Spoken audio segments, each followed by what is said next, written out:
everybody. Packed room. I think that stablecoin hype is very real. We've got some fantastic panelists here with me on the stage, so thanks for joining us. I'll ask you all to introduce yourselves briefly. Marian. Thank you. My name is Marian Schelle. I'm based in Amsterdam. I work for Clifford Amsterdam, and I'm the head of FinTech.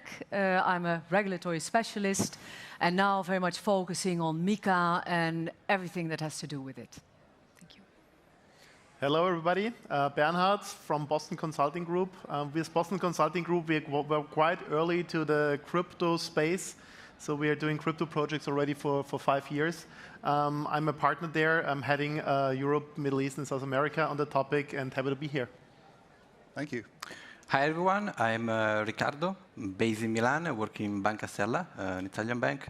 I'm the head of DLT product development, so work with my team on developing new banking product based on DLT since 4 years now. We collaborating inside the Stablecoin European Consortium and looking to develop some new products on our side. Hi, everyone. My name's Dufour from TRM Labs. For those that don't know TRM Labs, we're a blockchain intelligence and software provider that helps the private sector and the public sector detect and disrupt financial crime on-chain. My role there is compliance advisor for EMEA, so I work with financial institutions, crypto natives, and the regulators as well, helping institutions build best-in-class financial crime controls. Yeah, great to be here. Thanks, everyone. And I'm Kene Ezeji-Okoye, an executive in residence with Global Digital Finance, an industry body pushing for standards and adoption of innovative technologies. So 6 months ago, when they originally proposed this panel, the title was Stablecoins, the Quiet Revolution. And I think it's safe to say that the revolution is maybe not so quiet anymore. So we wanted to change it up a little bit, and we've now titled this From Hype to Reality. We want to know how much of the noise that we're seeing in the headlines is real. So to set the stage, stablecoins have grown from 0 to about 300 billion in market cap over the past 6 years. We've seen $40 trillion in transaction volume in the last 12 months, so that outpaces Visa and MasterCard, although maybe not an apples-to-apples comparison. We'll get into that.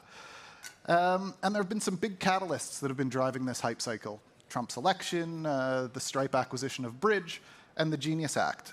But Marian, what do you see as some of the drivers and some of the use cases that are driving the interest in this sector? Yeah, I think indeed it's serious business right now. It's not a hype as far as I'm concerned at all. I mean, the figures speak for themselves. There's, of course, what we see now is that there's a huge dominance of a US dollar-pegged stablecoin. Those are huge. But we also see that there's a lot of interest for other types of stablecoin, also pegged to other fiat, other currencies. And what we see in the market is that why is it so, why has it gained so much attraction? The start, of course, use of stablecoin was very much in the crypto sphere, and now we see many more use cases. So stablecoins are used for payments, for cross-border payments, for settlement, treasury purposes, and you also not only see crypto parties, but also moving it to, when you talk about issuance, to the TradFis, the traditional financial institutions. One of the use cases of what is connected with the use case I find really interesting is tokenization of real-world assets, because that has grown a lot. And if you talk about tokenized assets, it can be, in fact, anything. So it's, I mean, it can be crypto, of course, but also tokenized financial instruments, commodities, gold, lithium, real estate, in fact, anything you can think of. And if those tokenized assets will be paid by stablecoin, that will, have a lot of, gain the market for stablecoin. Now, some of the examples, if you talk about tokenized assets, are, for instance, what BlackRock has announced. So they have said, well, we are going to tokenize all our ETFs. So that is huge if that is going to be paid by means of stablecoin. And what I found also interesting in this area is that Citi, they published a report that was about stablecoin by 2030. So, in fact, kind of developments, projections, and they acknowledge or confirm that stablecoin will become very big. What they also say is that bank tokens, so tokenized deposits, will become very big and maybe even bigger than what we see in the stablecoin area. And I find that interesting because the reason they give is that they say, well, it's about regulation and it's about reliability and trustworthiness.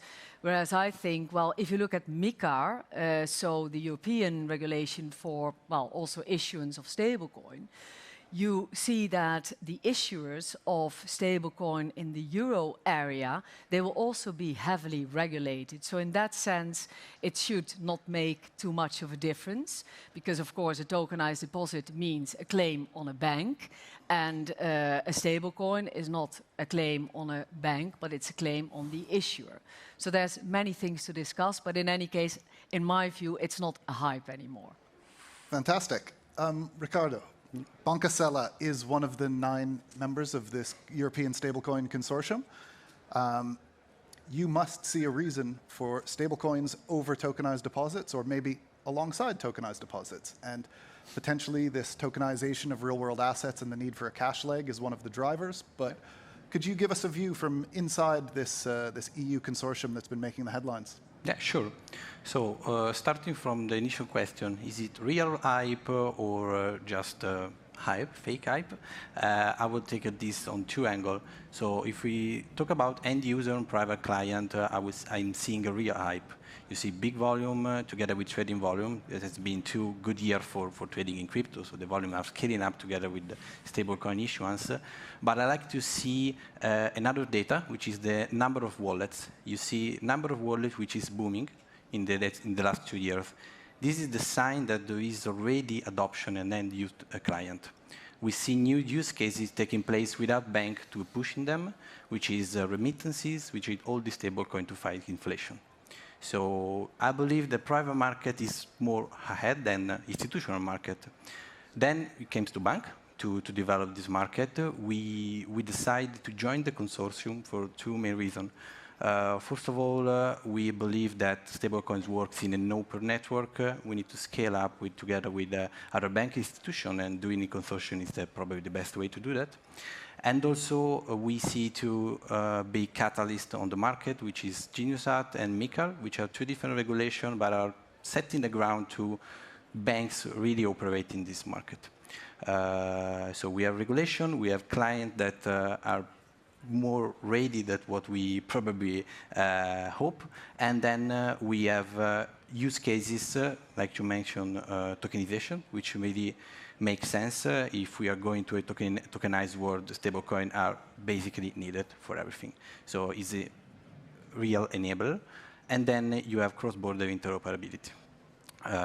These 2 use cases, in my opinion, will drive with the evolution of the stablecoin.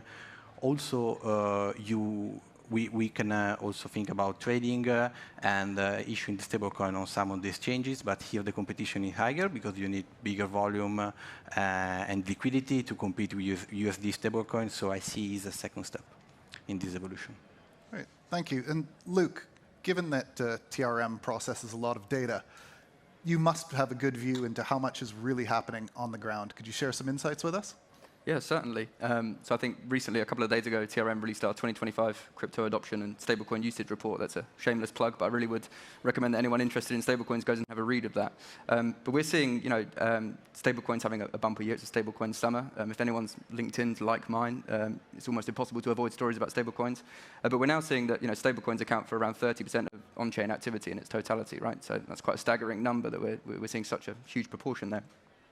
But to go back to what Riccardo was saying around MiCAR and the Genius Act fueling this sort of wave of institutional adoption, I really do see that being true. I spend a lot of time with banks.